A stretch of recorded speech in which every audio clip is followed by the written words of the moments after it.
भारतीय राष्ट्रपती सन्माननीय द्रौपदी मुर्मू यांच्याबद्दल सांगणं काही वेगळं नाही आहे। पदोपदी त्यांना कशा प्रकारे हे अपमानास्पद दिलं जातं, अपमानित केलं जातं, ही संपूर्ण भारतातील नागरिकांना पाहिलेलं आहे। त्यांचा जो अधिकार आहे, हक्क आहे, त्याबद्दल त्यांना कुठले निर्णय घेता येत आहेत हे असं कधी दिसत नाही।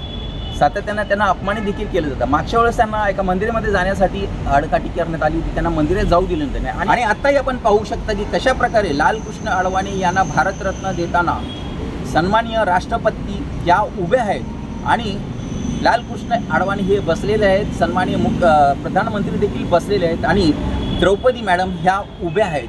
हा एक प्रकारे महिलाचा अपमान आहे का? महिलाचा तर अपमान आहेच, परंतु राष्ट्रपती यांचा हा अपमान आहे।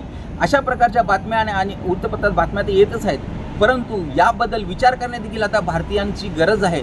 कारण जर महिलांना जिथे राष्ट्रपती यांनाच आदर दिला जात नसेल तर बाकी महिलांचं काय, हा एक प्रश्न उपस्थित होतो।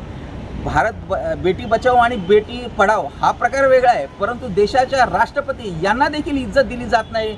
यामुळे भारतीय जनता पक्षाची भूमिका काय आहे आता हे वेगळं सांगण्याची गरज राहिलेली नाही।